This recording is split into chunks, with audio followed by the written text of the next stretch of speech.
Boa noite a todos.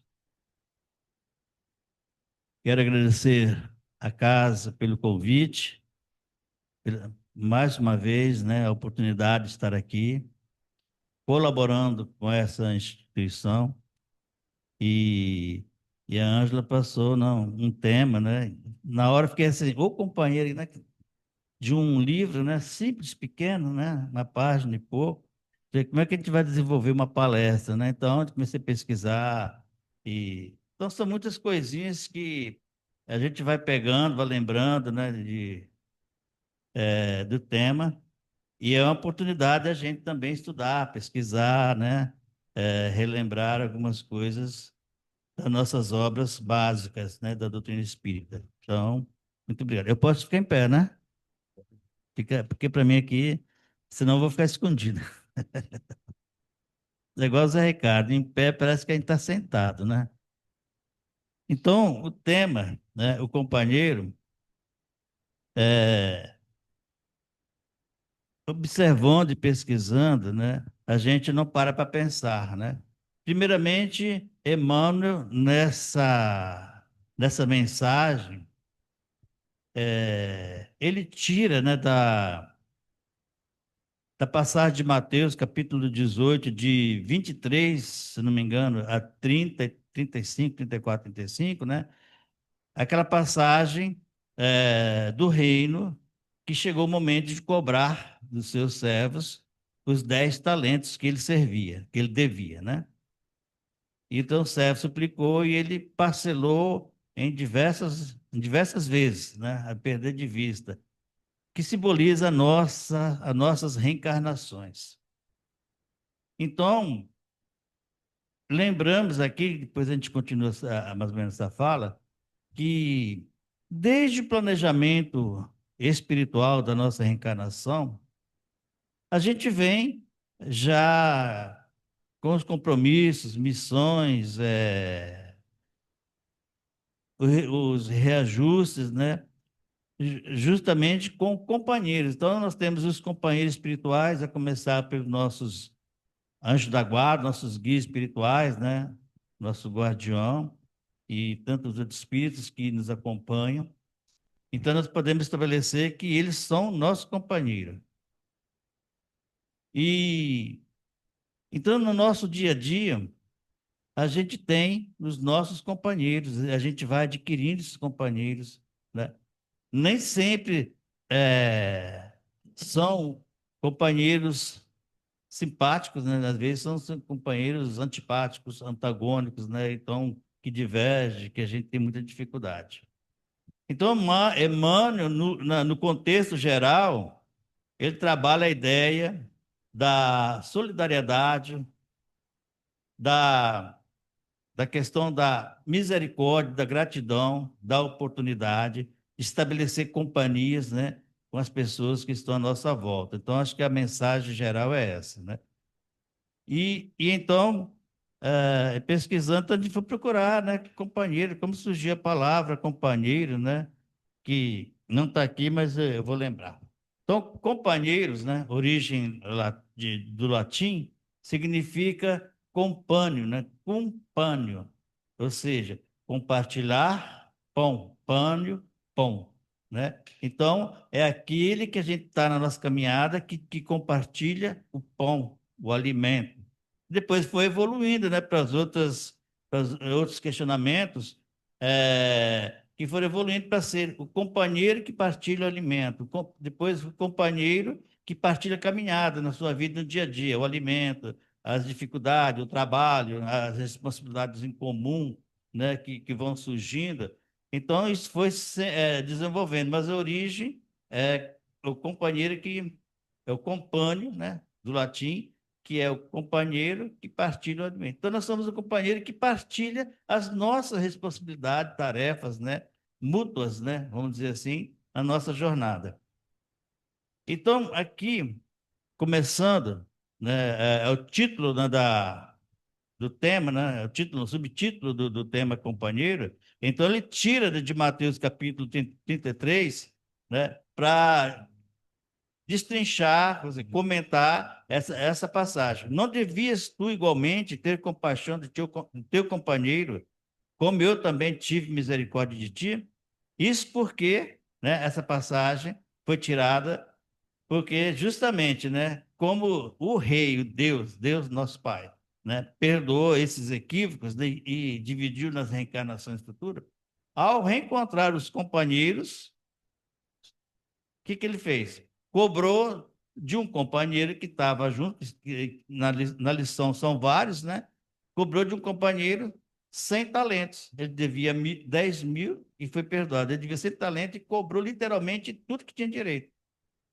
E o companheiro não tinha como pagar, não tinha o dinheiro suficiente, os talentos suficientes para pagar, né? Então ele sequestrou a mulher, os filhos, tudo que tinha direito, prendeu esse companheiro para que ele pudesse pagar. Um dos companheiros que estavam juntos, né? é, que em algum lugar da Bíblia, do Evangelho, chama de conservos, quer dizer, companheiro da mesma forma, né? Vendo aquilo, então ele foi reclamar com o rei, né? Que ele foi perdoado, mas ele mesmo não perdoou o companheiro, né? Então, o rei falou para ele: não devias tu igualmente ter compaixão, como nós temos a compaixão direta, né? Quer dizer, nós vivemos, como dizer, vamos colocar, em pleno misericórdia divina, quer dizer, Deus tem compaixão direto conosco diante das nossas dificuldades, e nós não temos essas dificuldades, nós não temos esse pensamento, né? Então, nós cobramos muito mais daquele que deve menos, né, do que nós devemos mais e cobramos menos. Cobramos mais dos outros que de nós mesmos, né? Então, é essa lição que fica para nós. Vou passar aqui, porque aqui tem vários, né? E no item 2, né, em qualquer parte, não pode o homem agir isoladamente em se tratando da obra de Deus, que se aperfeiçoa em todos os lugares.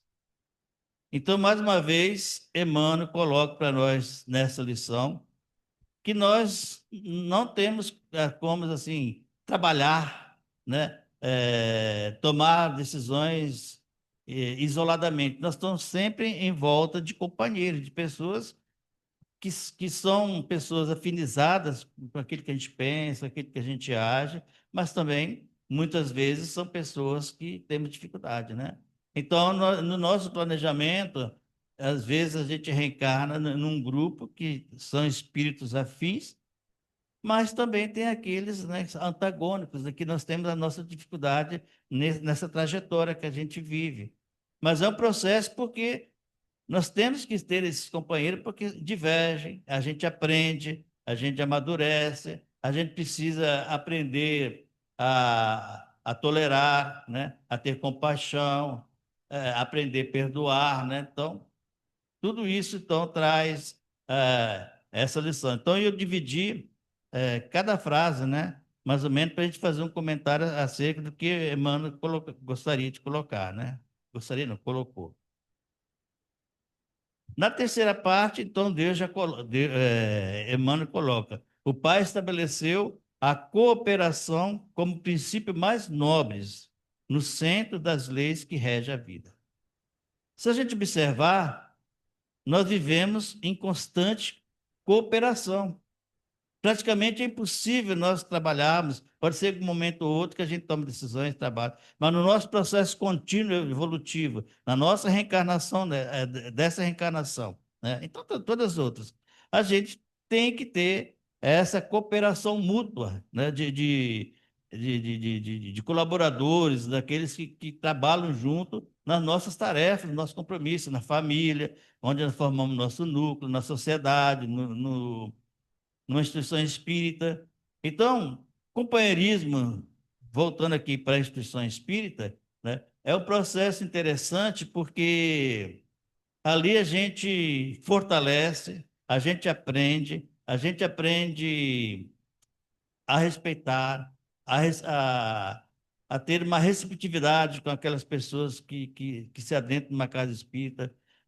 A gente aprende estabelecer aquele vínculo, né, de amizade, companheirismo de toda hora, de todo momento, no nosso dia a dia. Aquelas responsabilidades são compartilhadas com os grupos, né, como nós aqui, né? Então, todos nós aqui, isoladamente, não fazemos nada. Podemos ter pontualmente alguma coisa, mas no movimento espírita, nós trabalhamos justamente com essa cooperação mútua, né? É um princípio mais nobre. Então, lá eu lembrei, aqui também depois a casa pode lembrar, que na década de 50 e 60 surgiu aqueles companheiros que foram os pioneiros, né, do movimento espírita escolatina, né? Seu Fenelon, Ademar Farias, Jorge Teixeira, Romildo Ribeiro, e tantos outros, né? Porque são nomes assim que a gente guarda mais. É, em 1953, fundou o Centro Espírita Alexandre de Humão. Em 1954, fundaram o Centro Espírita Vicente de Paulo. Seu Reinaldo Guerra também, logo depois, ele veio também, se somar a esse grupo de companheiros, né? Que mais à frente, então, criou a instituição Lar Irmã Sheila, né? Que recebia as crianças carentes, crianças órfãs, né? Inclusive, a Célia do lar, ela foi a primeira criança a ser recebida no lar, né? A primeira criança que foi deixada na porta da casa dele, entendeu? A Célia, vocês conhecem a Célia, né? Então, ela foi a primeira criança, ó, hoje ela é trabalhadora, hoje ela cuida lá da casa do vovô Simeone. Então, são esse trabalho interessante. Então, essas pessoas são vanguardeiras. Aqui, eu não sei a história, mas alguém surgiu, alguém que formou um grupo, vamos fundar o centro, vamos fazer assim, aqui, é lá, não sei aonde, e forma um grupo e começa a trabalhar, né? Dificilmente o cara que chega sozinho, compra, monta e bota na placa. Ó, nós temos um centro aqui, né? Geralmente nós temos um grupo de companheiros, né? Só um minutinho.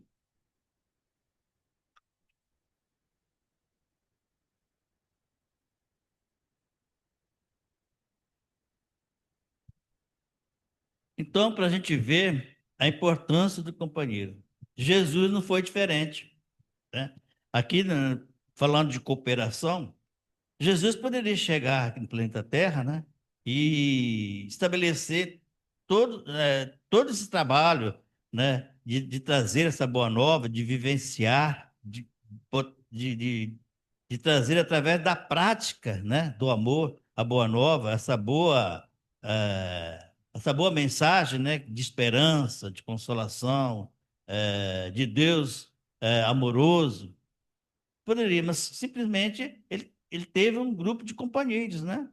Ele criou pescadores, coletor de impostos, pessoas mais politizadas, como Judas Iscariotes, né? E então ele formou esse grupo. Tanto é que se a gente pegar a lição, o discípulo do Boa Nova, Humberto de Campos coloca para nós que Jesus via, assim, vez ou outra, quase sempre, ele tinha que resolver as dissensões entre o grupo, né? Porque um queria saber quem era o maior no reino de Deus, quem era o melhor. E assim, então tinha essas dissensões, às vezes se separava, ficava brigado. Jesus, amorosamente, lógico, né? Chegava e conversava com eles. Isso mostra, né? É uma lição que talvez passe despercebido, que Jesus estabeleceu companheiros, não as pessoas mais evoluídas, né? Mais cultas, ou seja, mais politizada, mais catedráticas assim nos conhecimentos, mas ele pegou, né? Levi, cobrador de impostos, quer dizer, uma pessoa mais culta ali, né? Que vivia com a sociedade. Judas Iscariotes, né? É ligado à política, tanto é que ele queria politizar, né?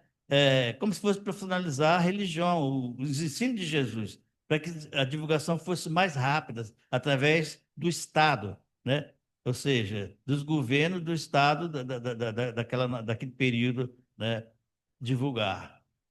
Mas teve Pedro. Então, ele traz uma simplicidade, uma diversidade de espíritos, com certeza são espíritos que nessa encarnação chegaram como simples, né?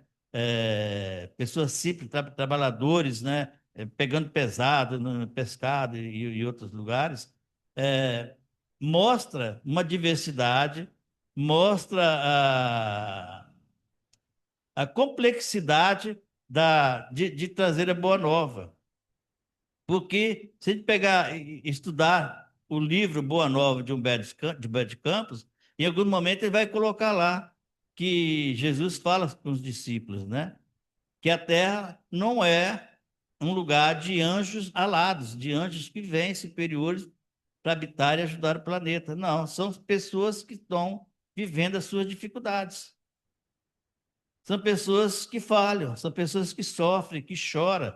Lá tem o exemplo de Bartolomeu, o diálogo de Jesus com Bartolomeu, né, que ficava entristecido. Então, Jesus traz essa diversidade para mostrar que nós, na divulgação do Espiritismo, na nossa vivência espírita, né, do Evangelho, da essência do Evangelho, nós somos espíritos que falham, né, que têm as suas vacilações. Porque se esperar nós sermos um Chico Xavier, um Divaldo, uma Madre Teresa de Calcutá, Irmão Dulce, Francisco de Assis, né, o pequeno lá de Assis, então nós vamos perder muito tempo para ajudar a divulgar a Boa Nova. O exemplo que fica é saber que nós somos espíritos que se esforçam. Kardec fala, né, que o verdadeiro espírito é aquele que se esforça para domar as suas más tendências, né? Nós podemos entender que o verdadeiro cristão é dessa forma, deveria ser dessa forma também, porque nós somos seres e quando a gente fala, muitas vezes a gente é rejeitado, né, pelos nossos preconceitos, pela nossa misoginia, pela nossa discriminação, por algum sentimento de mágoa, de raiva, né, que às vezes a gente guarda, né, fica remoendo, né, essa má água, água contaminada, né, essa água má, suja. Então, Jesus traz essa diversidade de companheiros justamente para dar o exemplo, né?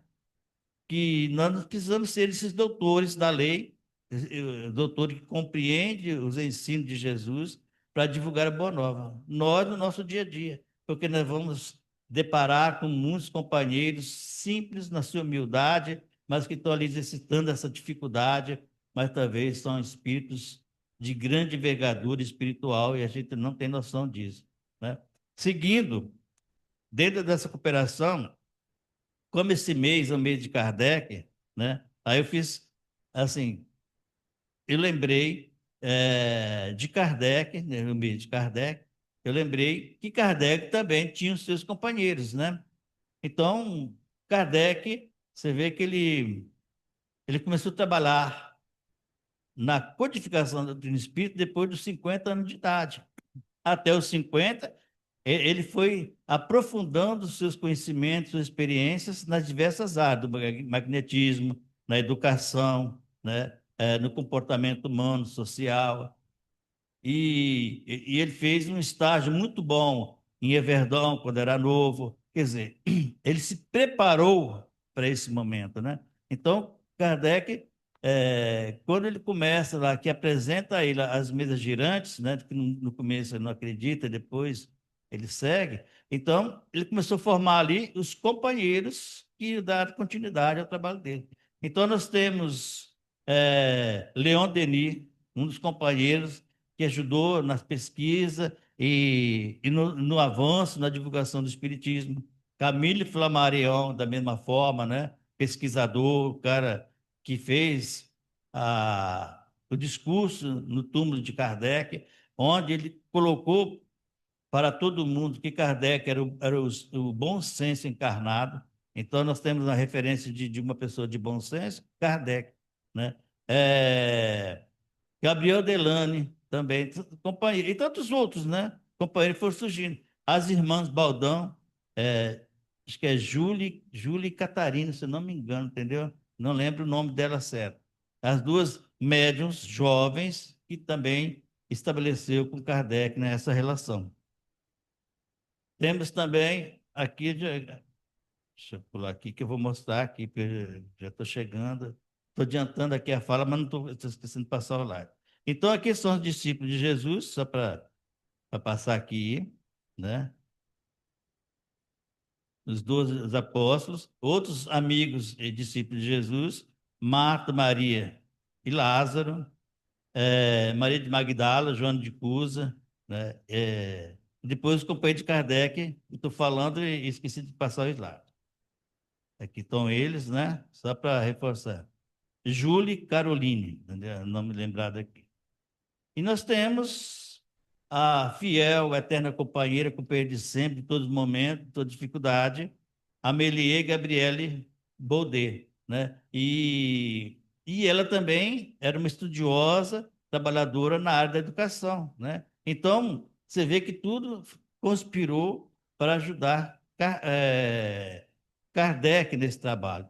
Então, é interessante porque esses espíritos e tantos outros, né? Se a gente for pesquisar, vão surgir outros, foram colaboradores, cooperadores de Kardec, né? E mostra que o trabalho é coletivo. Embora o Kardec foi aquele que organizou, né? Organizou as pesquisas, né? Estabeleceu o livro dos Espíritos, né? Como a gente vê aqui, e mas teve essa colaboração desses espíritos nobres, né? Para que o espiritismo continuasse a sua missão, a doutrina espírita, né? Então, depois teve dificuldades, tantos momentos ali, mas veio para o Brasil no final do século XIX, início do século XX, então, e aí foi estabelecendo, se fortalecendo, né? E o espiritismo é o que é hoje para nós. Então, Kardec é, esses espíritos, né, que formam esses companheiros. E agora, no parágrafo quarto, né, no item quarto que da lição, então a gente dá continuidade. No recanto mais humilde, encontrarás um companheiro de esforço.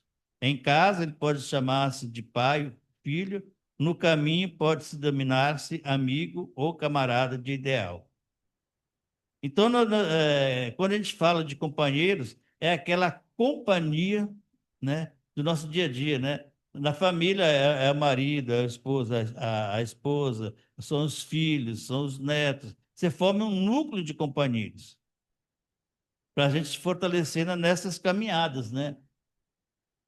E E nesses núcleos, então, a gente tem aquilo que eu estava falando, né? As reencarnações simpáticos, que temos uma afinidade na nossa trajetória, uma facilidade de convivência, mas nós temos aqueles, né, antagônicos, né, ao nosso meio. Então, muitos são de desavenças, de relações da nossa vida passada, e que hoje a gente tem que se ajustar, né, nessas caminhadas. Lembrando também que no item 5, né, Emmanuel coloca para nós, né? No fundo, há um só Pai, que é Deus, e uma grande família que se compõe como irmão, né? Então, aqui nós temos um entendimento que Kardec quis colocar que nós somos uma família universal, cujo pai é Deus, nós temos uma família universal. Nós temos nossos núcleos, né? A nossa família, o nosso núcleo social, o nosso núcleo das casas espíritas, né? Esse núcleo. A Latina tem lá seus núcleos, outros têm, mas quando a gente se une num movimento espírita, se forma um núcleo do movimento, né? Daqui, de Colatina, de Vitória, quer dizer, nesses encontros é um núcleo, né? Então, somatizando isso, nós estamos inseridos num, numa grande família universal no nosso planeta Terra, né? É de aprendizado, contraste, né, das nossas vivências, violências, guerras, conflitos, abuso de poder, ganância, guerra, interesses geopolíticos, né, de dominar uma região. Então, tudo isso a gente convive nesse momento. E, então, nós temos Deus, que é a suprema inteligência, causa primária de todas as coisas, que ele é todo bondade, toda justiça, né? Todo amor, bondade e justiça. Então, ele abraça-nos, né? Nesse momento, nessa instância universal e a família universal. Então, Jesus, ele nos dá exemplo de família universal. Numa passagem de Mateus, né? Eu não lembro qual capítulo, que coloca lá a família de Jesus, os amigos, foram numa festa em Jerusalém, né? Passaram um dia lá, não sei quantos dias, e depois, voltando embora, depois de um dia, né, de caminhada, regressando, eles sentiram falta de Jesus, naquela época tinha 12 anos. E E eles voltaram, porque a princípio eles não se preocuparam, porque eles pensavam assim, ele vem logo atrás com outros parentes e amigos, né? Então, mas só que passou um dia e nada, né? Aí voltaram procurar por Jesus.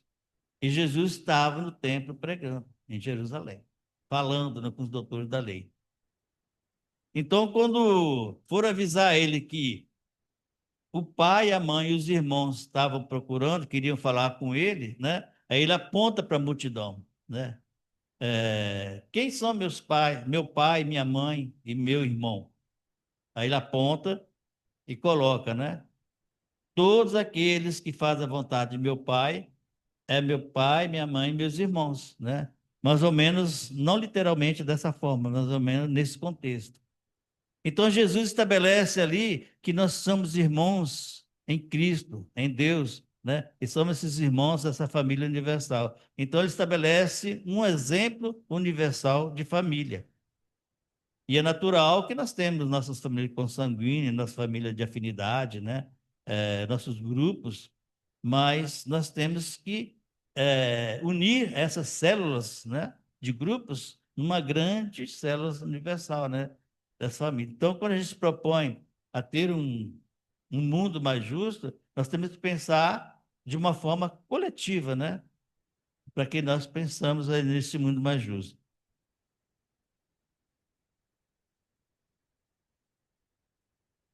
Se o Eterno encaminhou, só um momento. Eita.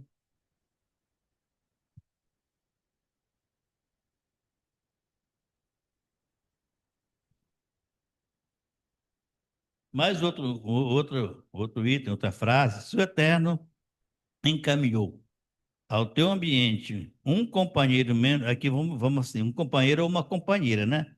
Porque embora a palavra é universal aqui, no sentido do companheirismo, né? Menos desejável, tenha compaixão de ensinar. Às vezes se a gente tem uma capacidade, um entendimento, né? Que nós temos um grau de elevação.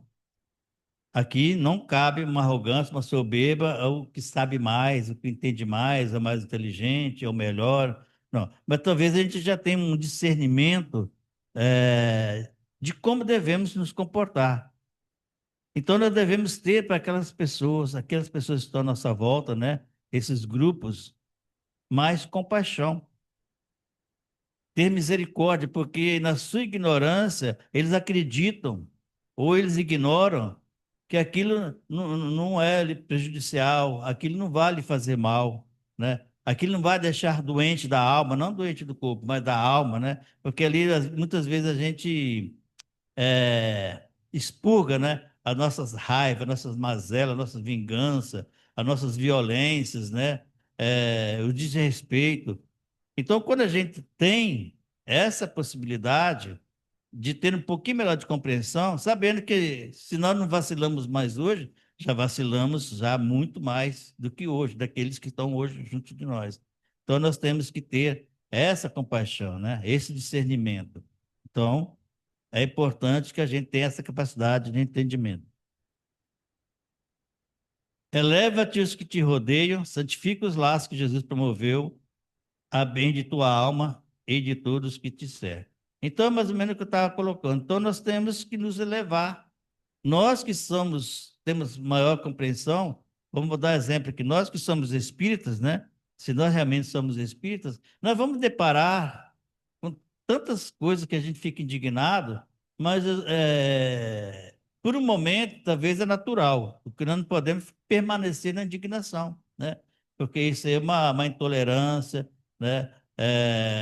São coisas que não é cabível. Então nós temos que nos levar no sentido assim de exemplificar, de amenizar, de mostrar os equívocos, porque como a gente já disse, muitos de nós estão aqui ainda no processo de aprender com aquele outro à nossa volta. Como nós temos coisas para aprender, outros têm da mesma forma, né? Não precisa aprender esse comportamento, mas aquele eu preciso, né? E a gente então tem essa troca. Então, é importante a gente trabalhar esse sentimento, porque a gente se depara com a dificuldade e a diversidade.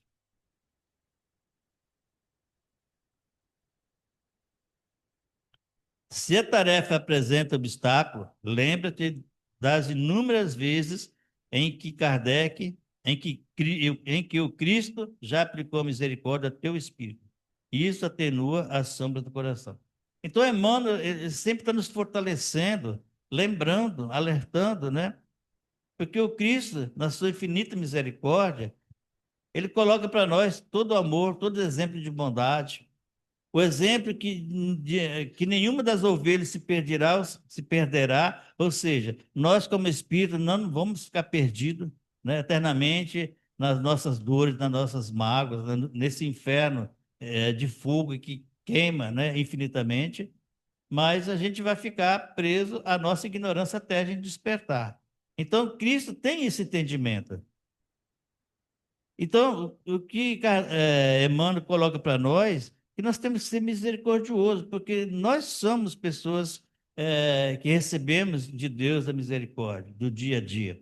Às vezes nós não percebemos, mas talvez a misericórdia está todo dia junto conosco, nos envolvendo de alguma forma, que eu poderia ter adquirido uma enfermidade grave, que eu poderia ter um acidente grave, que eu poderia ter alguém na família que vira e mexe, está com dificuldade diversa, de doença, de problemas emocionais, que eu tenho no meu caminho pessoas que não é simpático a mim.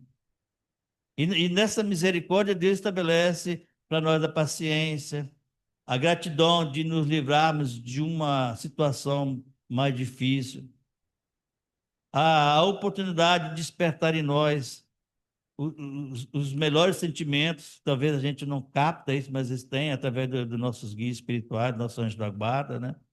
Então, da mesma forma, Emmanuel coloca que nós devemos trabalhar esse sentimento. Então, eu sempre falo, nós estamos no momento do exercício da boa vontade, do exercício do perdão, né? Então, quando eu visito lá o vovô Simeão, aí eu coloco sempre assim, né? Nem sempre é aquela boa vontade de chegar e estar lá, aquela coisa. Às vezes eu saio de manhã, né? Eu podia dormir um pouquinho mais, eu podia ficar aqui de boa aqui em casa, sem fazer nada, tal. Aí você faz um esforço, porque nós estamos no exercício da boa vontade. A gente não tem como o Chico, como Divaldo, Irmanduz, Materês, tantos outros, né? Às vezes no anonimato por ali, a espontaneidade, o hábito de ser bom. Nós não temos isso, né? Pelo menos de minha parte, a gente não tem. Então, eu tenho que trabalhar o exercício. Então, quando alguém me magoa, me contraria, eu faço qualquer coisa que eu não gosto, né? Que eu acho que me prejudica alguma coisa, aí eu tenho que trabalhar em mim o exercício, né? Do perdão, do entendimento, da compreensão, porque não é espontâneo. Então, quando a gente fala assim, nós temos que ser caridosos, nós temos que perdoar, o perdão é assim, assado.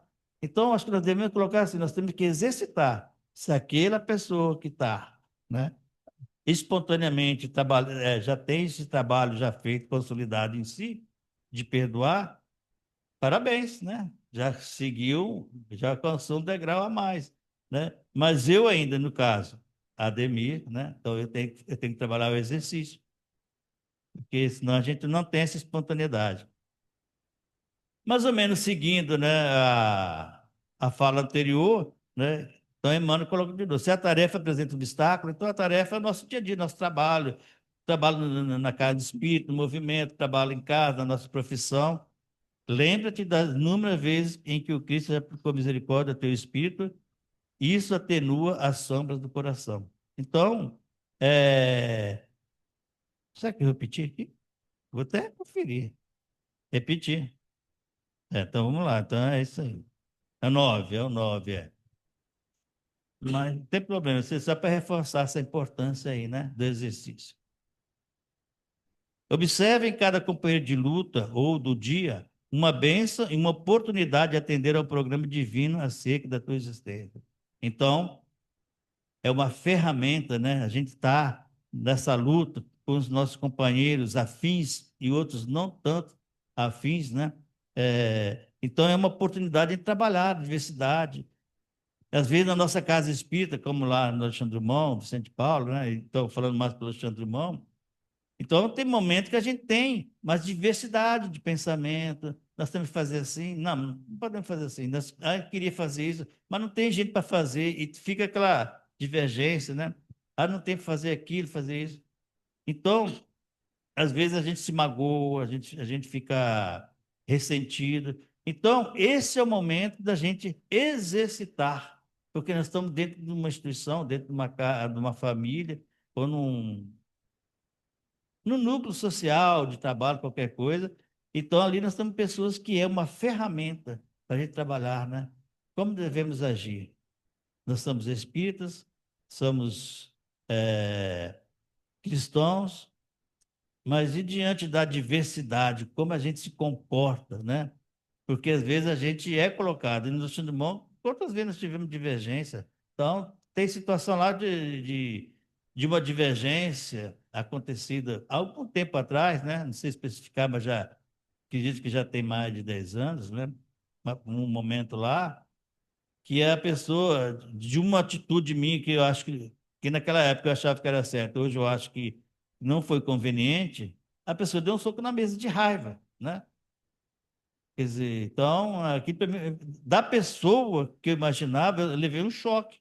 Isso mostra que nós temos gatilhos, né? Por isso que é importante. Nós estamos tudo aqui, não, fulano é bom, né? E quando fala, Demir, você é um santo. Sei que não sabe, né? Porque assim, nós estamos tudo aqui comportadinho, mas de repente alguma coisa dispara algum gatilho que nos ofende, que aquilo magoa, que aquilo traz à tona algum ressentimento, talvez do passado, lá atrás, alguma coisa, né? Então, qualquer coisa que desperta uma contrariedade, então, muitas vezes a gente se desequilibra, né? A tal ponto desses fatos acontecerem, né? Então, por isso que isso é importante. Quando nós estamos nesse companheirismo, né? Nós temos, além do trabalho em conjunto para lidar com a diversidade, uma ferramenta para lidar com nossos comportamentos que ainda, de repente, não foram ainda sanados. A dificuldade, essa aqui é o último item, né? Última frase. Há dificuldades e percalços, incompreensões e desentendimentos. Use de misericórdia que Jesus já usou contigo, dando-te nova ocasião de santificar e de aprender. Mais ou menos o que eu estava falando, né? E no Evangelho segundo o Espiritismo, Santo Agostinho tem uma colocação lá que quando a gente tem essas diversidades, alguém que está à nossa volta, né? De péssimo comportamento, de coisas que a gente imagina que não é certo, é errado, a gente coloca assim, é, é proibido corrigir essas pessoas? Não é o termo como está escrito, mas é o termo como eu estou interpretando, né? Ele coloca que não é proibido, desde que nós façamos com, com o intuito de realmente alertar, despertar, corrigir, mostrar que está equivocado, sem o interesse de colocar para a multidão, para o povo, para a sociedade, uma arrogância, né, uma estupidez, colocar acima do outro, para denegrir, humilhar, constranger a pessoa, né, desde que não seja por isso. Então, por isso que às vezes nós temos conflito, então vamos resolver. Nós podemos observar os equívocos e corrigir, chamar atenção, mas sempre com o intuito de mostrar que está errado, que nós podemos errar também. Então, né, lá nessa fala acho que está no capítulo Pedi, obtereis, entendeu? Essa parte, né? Que Santo Agostinho fala sobre isso. Concluindo aqui, então, nós colocamos aqui, né? Ele, né, no caso, o companheiro, simboliza a parceria, o suporte, a lealdade que torna a jornada da vida mais rica e significativa. É a força que transforma a batalha do dia a dia em caminhada compartilhada, né? Então, aqui, a gente vai fechando que esses companheirismos, o companheiro do nosso dia a dia, né? O esposo, a esposa, os filhos, né? As pessoas que estão à nossa volta, é uma parceria, um compromisso. E muitos são compromissos feitos já no mundo espiritual. E outros se agregam. Porque esse companheirismo, ele não se desfaz, né? Vou dar um exemplo bem simples do nosso, vamos botar assim, do nosso início do Espiritismo Nicolatino. Eu vou pegar o exemplo lá para a gente entender melhor, né? Então chegaram aqueles primeiros pioneiros e seguiram, criaram o Centro Espírita de Xandremont, depois o Vicente de Paulo, Larmancheira, dentro de uma dificuldade da época, né? Dificuldade de toda maneira, né? Onde o Centro Espírita de Xandremont era uma roça. Aquela estrada que você sobe era um caminho de estrada de boi, entendeu? Não era estrada que passava carro. Não tinha casa em volta, né? Era um morro chamado Morro da Favela naquela época, em 1953.